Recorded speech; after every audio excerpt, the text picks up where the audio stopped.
So today, intermittent fasting, let's look at it. 12 months on. So let's look at these pictures. You can see that was 12 months ago on the left there, on the right, we're looking at it today. So you can see significant weight loss. How much weight loss we're talking? We're talking about 11 to 12 kilos. Was it hard? Not at all. Probably the easiest things I've ever done. How long do I fast for? I fast for 16 to 18 hours.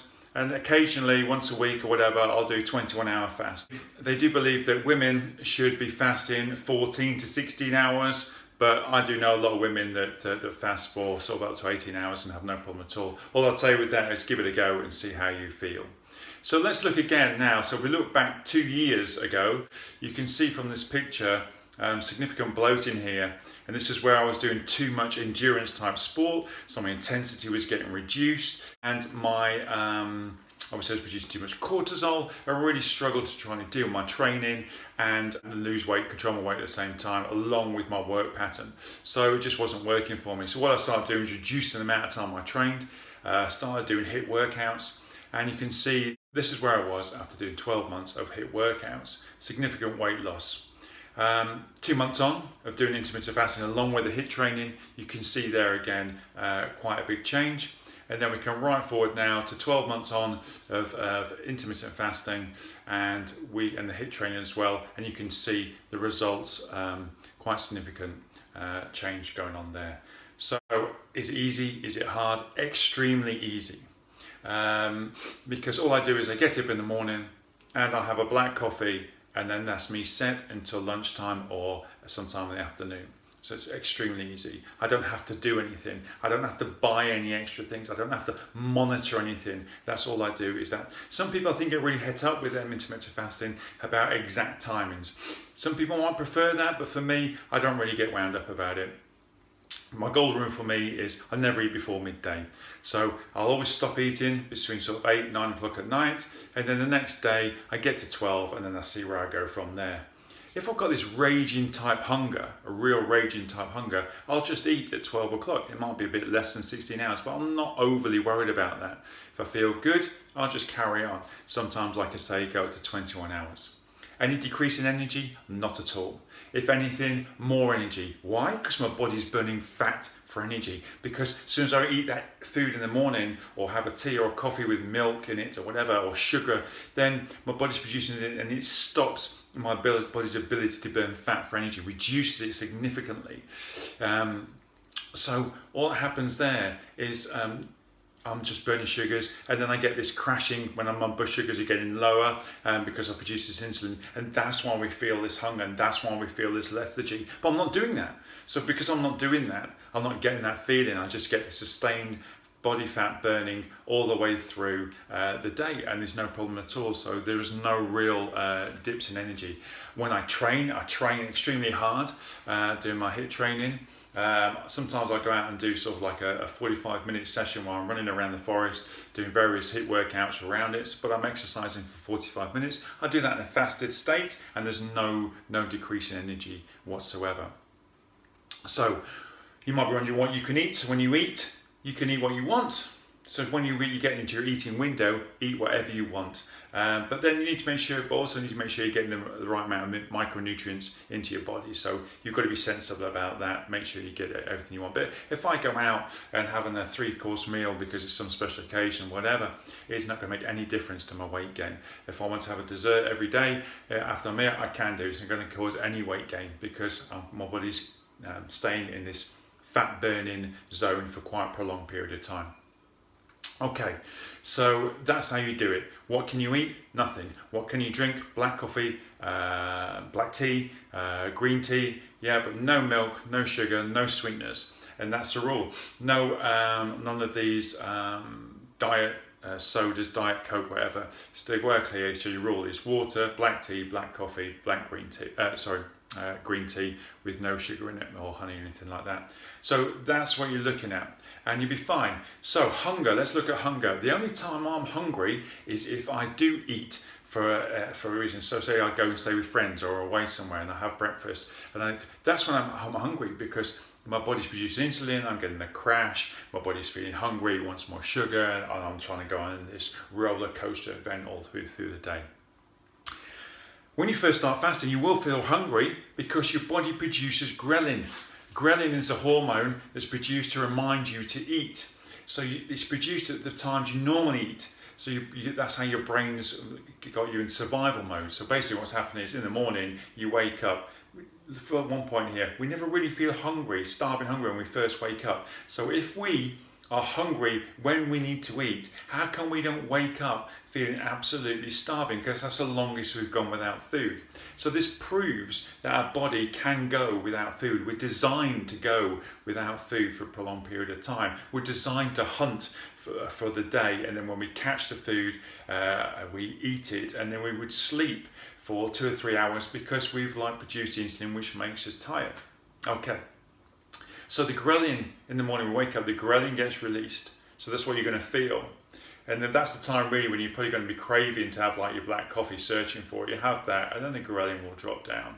And then it will come up again at the normal times you start to eat and drop down. Okay? And that's where you use things like your black coffees and so on.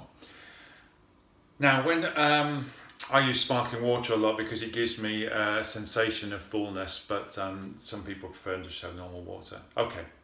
So as time goes on, your ghrelin now is getting used to saying, well, we don't really eat at these times. So the ghrelin is getting less of a spike and less as time goes on. So eventually, as time goes on, you just don't feel hungry. You feel great. So there's no problems at all. So we talked about energy. There's no energy loss. The only time there's energy loss is if you have a coffee, a latte, whatever. If you have something to eat in the morning, that's when you're going to feel the energy loss, because you're causing that sugar crash, that insulin spike, and then the drop. So that's what's happening there. So energy, we've looked at that. Fat loss is huge because I'm burning fat the whole time. You're going to feel a different sensation in your stomach because you're going to feel that there's nothing in there. So I think we're all guilty of emotional type eating, where what we do is we eat to feel this nice, comfortable feeling of fullness and comfortable inside. And a lot of us are guilty of that, especially late at night or in stressful situations. And it's really hard. That's the one that we got to try and avoid, that sort of emotional type eating. Just ignore it, glass of water, whatever, and just try and push through that. Be fine.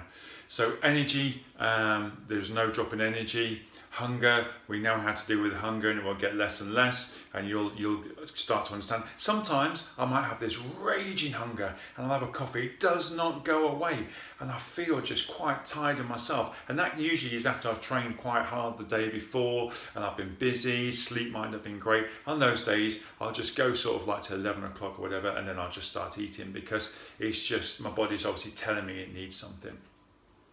Okay. So we're looking at fat burning. We're burning fat for energy. We've got no problem there. When we eat, it's fine. We've got that eating window, but our body's becoming this ketogenic fat burning machine. So let's look at our thought process. So our thought process, if our brain's using ketones, using fat for energy, it's its preferred source of energy is ketones. So we get better clarity of thought while we're fasting, and there's huge links there to reduction of Alzheimer's, dementia, and Parkinson's, and so on. So health benefits on that side of the life, great. Other health benefits, blood pressure, resting heart rate, everything comes right now. I was talking to a colleague a couple of days ago, and since she started fasting, heart rate has gone down to below 40. So that's fantastic results. How often should you fast? I do every day, and the reason for that is if we look at that ghrelin, it comes up and spikes, and then it starts to decrease. As soon as I start to eat 3 times a day again, I'm stimulating that hormone ghrelin to then start spiking up. So I just make it harder on my fasting days. So I just make it the routine for me that I just fast every day, and just the timings, the only thing is where I push it. Don't get too wound up about your timings. With the times, people are like, well, I've stopped there, I can't eat till that. All I do is stop eating between 8 and 9 o'clock at night. The next day I go to 12 o'clock, At 12 o'clock, I decide what I do from there. If I'm absolutely just want to eat, I'll eat after 12 o'clock. If I feel good or I'm busy or doing whatever, I'll just keep going. And like I say, some days I go up to sort of 21 hours, no problem. There's also a system that happens in the body. There's an effect in the body called autophagy. So our cells, basically process waste in the body, but they don't do that very effectively.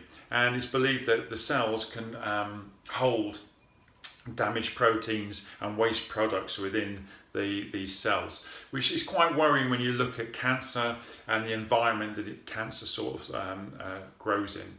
So autophagy, as soon as we fast, and especially if we exercise in a fasted state, our body will draw those damaged proteins from the cells and convert them into amino acids, convert them into energy, and our body will use its energy. So autophagy actually means cleaning, self-cleansing, so we're cleaning out our cells. So when you look at this and you think, well, a human being is designed to hunt for a day and then catch the food, eat it, sleep, whatever.